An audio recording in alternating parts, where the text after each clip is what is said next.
Hi, hello, good day. So, may ginawa akong video review kahapon. So, pinayagan naman ako ng store na to na i-review ko yung product nila. So, ito yung kanilang product. Caravan Straight Deal. So, Caravan siya. Actually, ginagawa ko naman to sa yung ibang mga gamot ko na gamit ko. Like, yung isang gamit ko, yung kulay red. Tapos, yung L'Oreal. So, naglalak lang ako ng usually Brazilian Botox. So, tinry ko to. So, pinatry nila sa akin. Gawan ko daw ng video review. So, ito na yung video. Panoorin nyo na lang. So, ayan. Dalawa yan. Ito for virgin hair and colored hair. Ito for bleach hair and sensitized hair naman to. Tapos may guide din siya dito. So, yung sinasabi dito is ginagawa ko rin naman. So, panoorin yung video. Hi, hello. Ito na yung ating i-review ko na siya.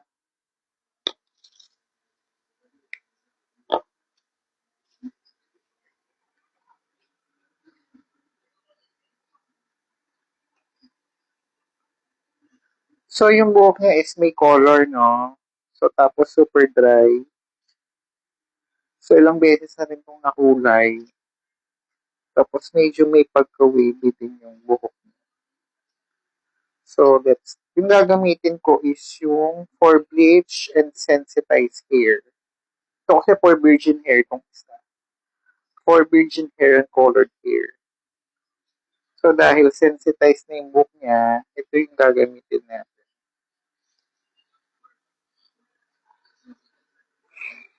So, kukuha lang ako ng ilang amount. May ultra iconic to, Caravan. So, ganito yung consistency niya. Creamy na medyo siya. Ayan. Kukuha lang ako. Ilang amount.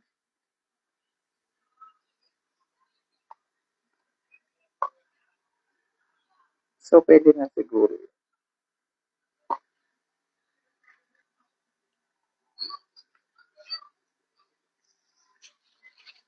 So, substance instruction is wet application. So, basta yung buhok niya. Hindi siya pinapatuyo. So, apply na natin siya with. So, may naka-reading spray water.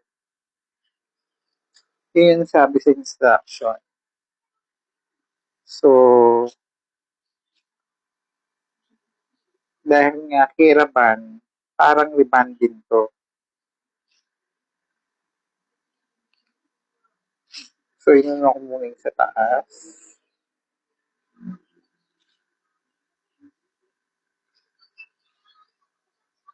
Kasi may pang riban siya eh. Sabay pang riban.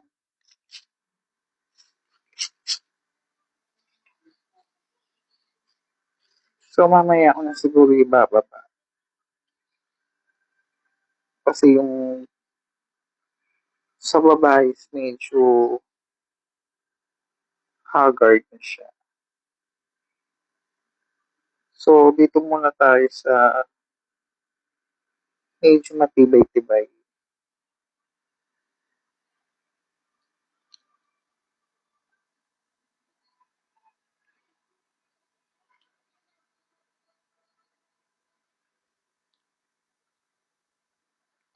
Tsaka yung pag-apply nito dapat mabilis.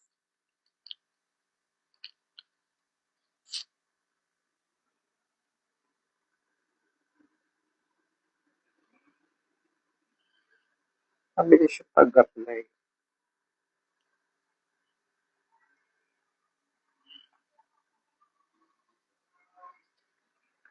So, mamaya ako na ibababa. Yung sa taas tuloy nilalagyan natin.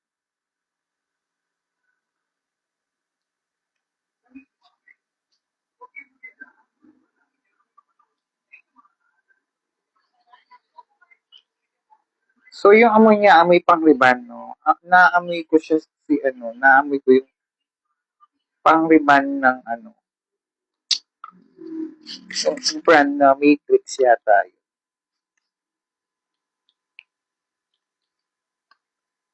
Cut muna ako.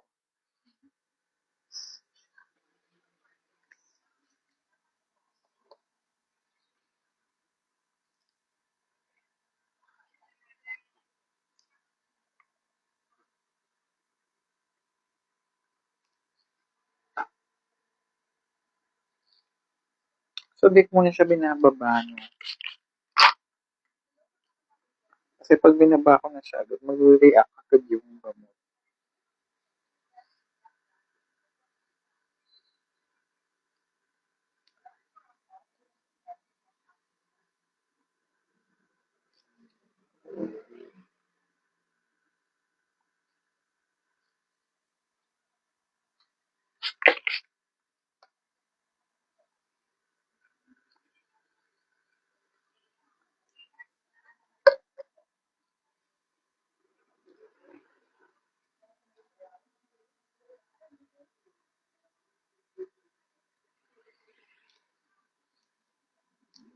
Susunod yung isa, yung virgin care naman.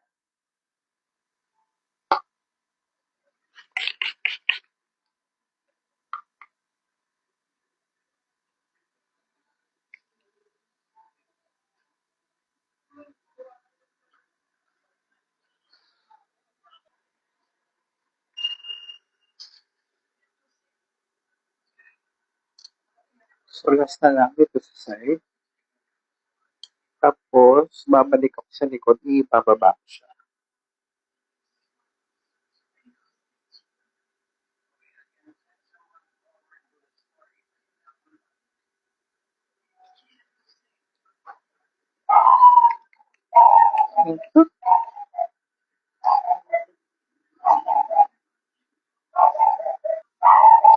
So, balik ako sa likod.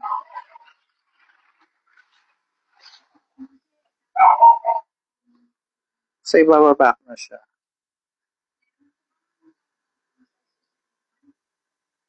So, ibababa ko na yung gamot.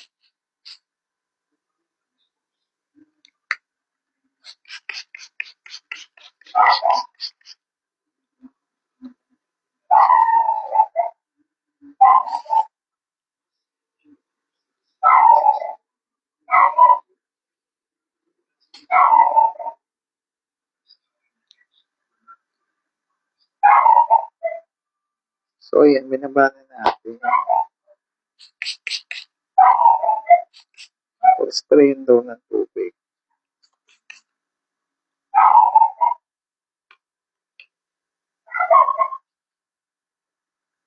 So, mabilis ang apply lang kasi di pwedeng matagalan to. Kasi sensitize na nga yung hair. So, baba.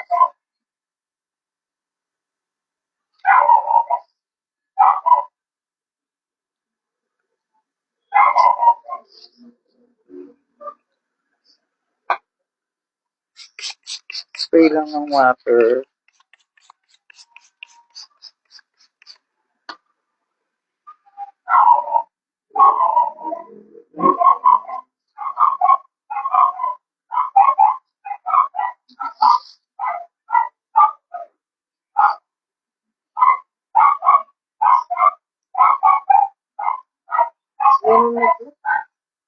Ayun na po. Nangimamaklas. Di ba rin alam pa nilo na?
So, tapusin ko lang.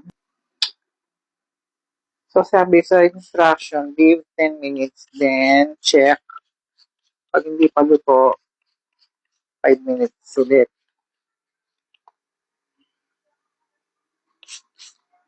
Ubus-ubus lang ng spray ng water.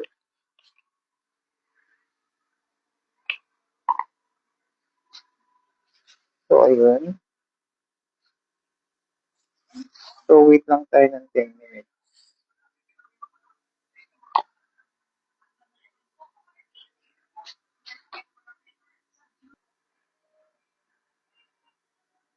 So, na-test ako.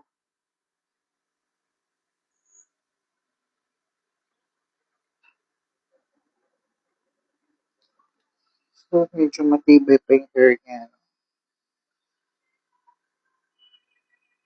Hindi pa siya nag-rubberize. So, okay pa siya. So, 10 minutes. Okay pa siya. Hindi pa siya luto. So, 10 minutes. So, check na natin.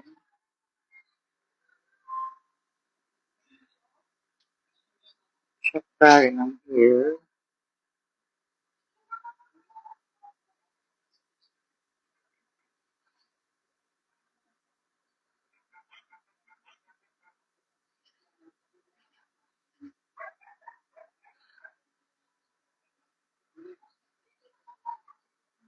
So, 5 minutes pa. 5 minutes pa. So, check na natin. Maganda ng buhok.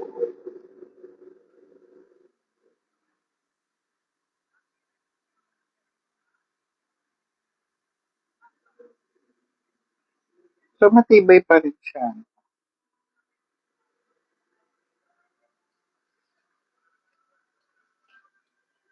So, matibay pa rin yan.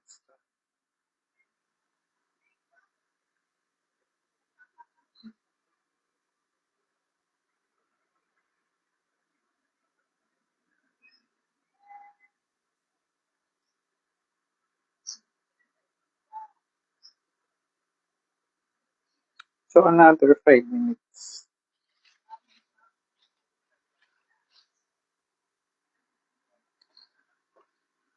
So, test tayo ulit.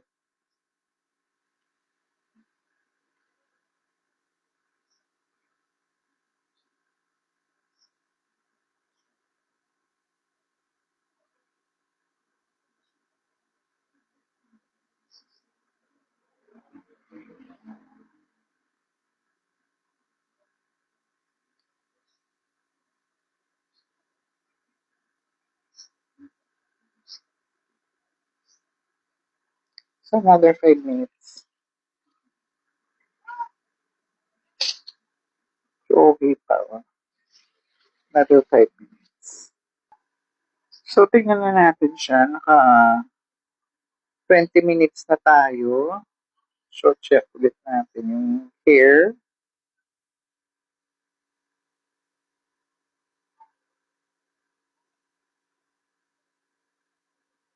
So, matibay pa siya. No? Medyo matibay pa siya.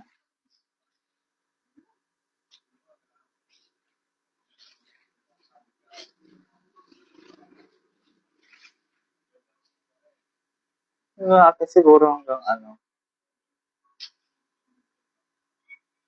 10 minutes pa. Para sure na mag-straight siya. So, dito, wala na akong mic dito na low bat na yung mic ko. So, ito, pinaluan ko na siya dito, then blow dry. So, yung heat ng blow dry ko dyan is nasa medium heat lang. So, hindi siya pwedeng sobrang heat na yung sobrang mainit ng blow dry kasi yung hair ng ating model is, yun nga, damage. Hindi naman siya damage. Patong-patong na yung kulay sa baba. Then, na-bleach na rin yan, naka-highlight na rin. So, ayan. Tapos, mahilig pa siyang mag-red. So, medyo nag-orange na yung buhok niya kasi red talaga yung buhok niya. So, dito mag-plancha na ako. So, So, ikaw yung... next week Ay, hindi kakakasal. di pa pala ako mag-plancha dyan. Maglalagay ako ng pang-lock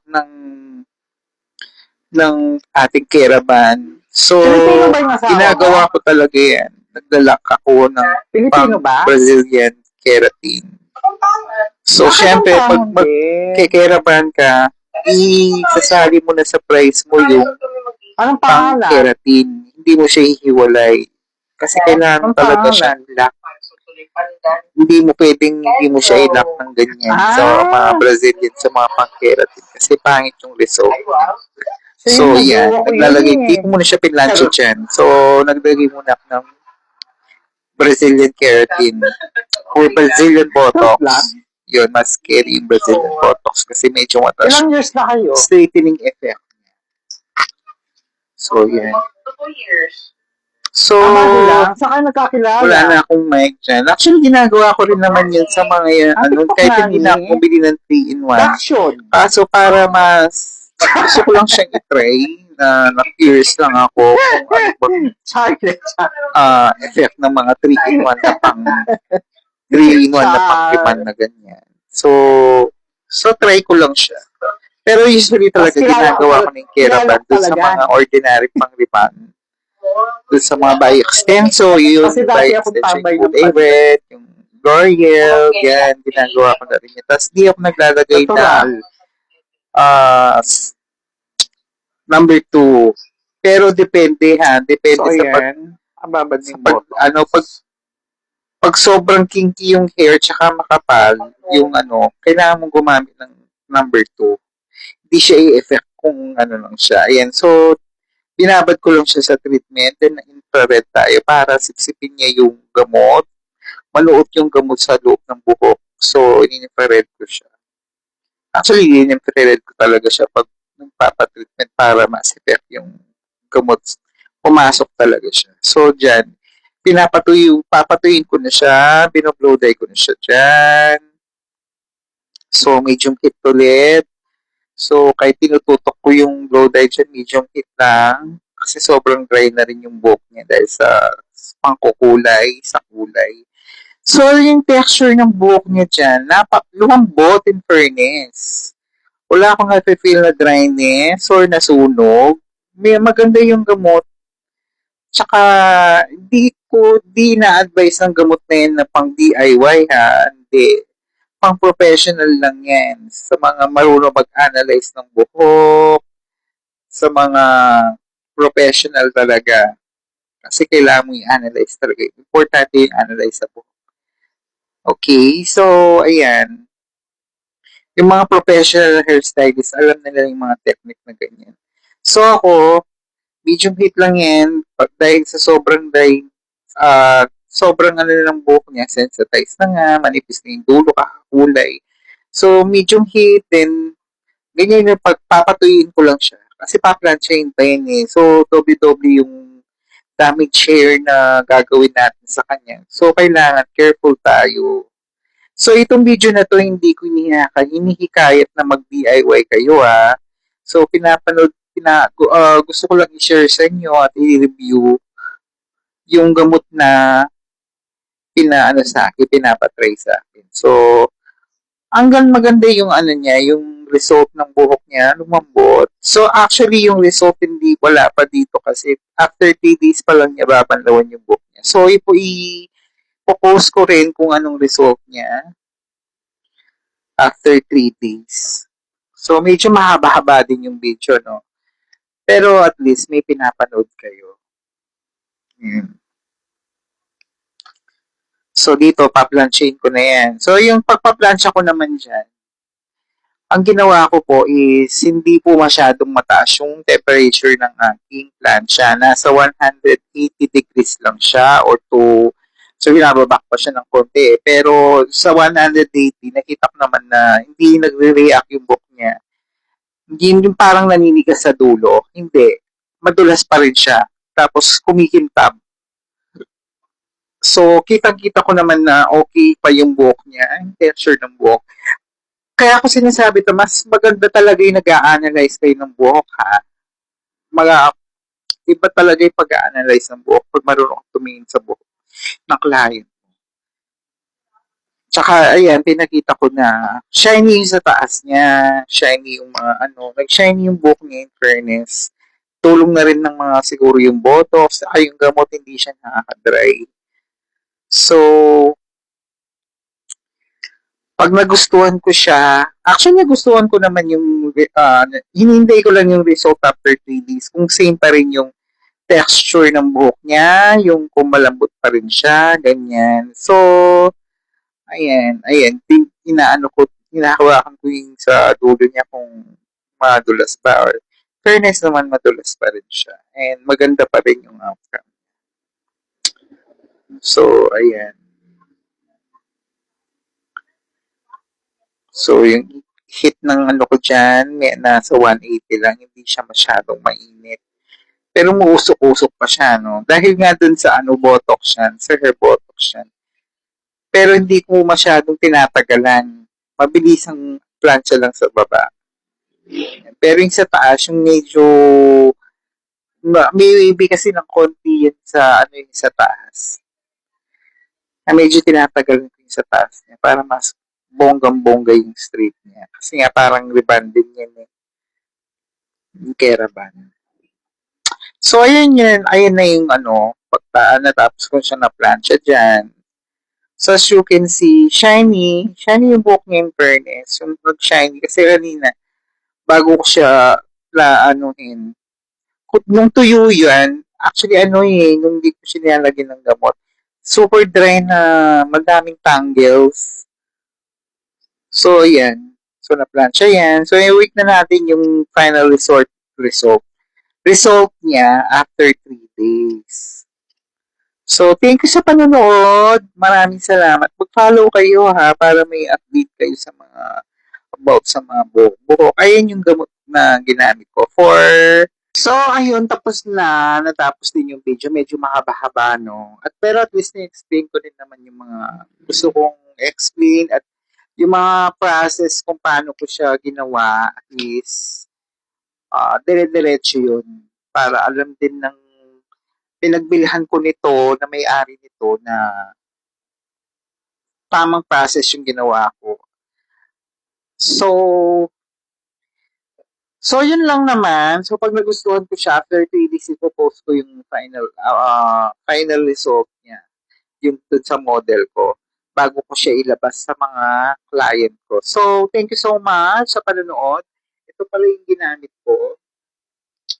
Ito yung para sa mga na-bleach. Then, ito yung parang bleach hair. So, kuya, kung nanonood ka, ito na yung video review mo, pinaginawa ko. Sana panoorin mo. Thank you so much. God bless po. Bye!